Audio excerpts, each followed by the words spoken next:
Le château de Corroy dans le Brabant wallon sera mis en vente le 29 mai prochain.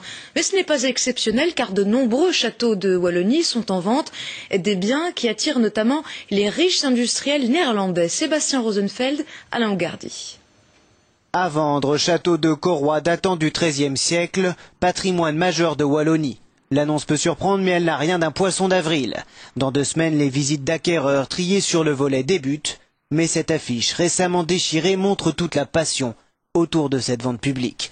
Une offre rare qui attire les convoitises de richissimes Européens, comme il y a 3 ans avec le château de Warroux, en province de Liège. Un bien exceptionnel acheté 1 250 000 € par la commune. La commune de Hansaler s'est portée acquéreuse justement pour que le château ne disparaisse pas dans des mains étrangères. C'était un risque ? C'est un risque tout à fait, parce que j'ai par exemple des clients hollandais mais qui achètent de temps en temps des châteaux pour en faire des résidences ou des appartements.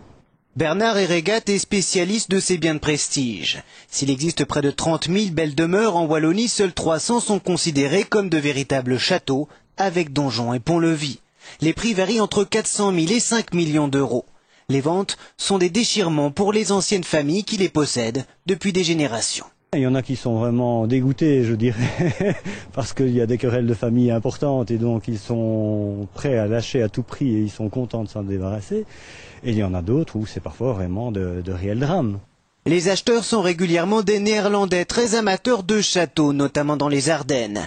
Mais il y a aussi de riches industriels ou des banques. Ce secteur de l'immobilier de luxe est florissant. Ces biens exceptionnels se vendent souvent en 2 ou 3 mois.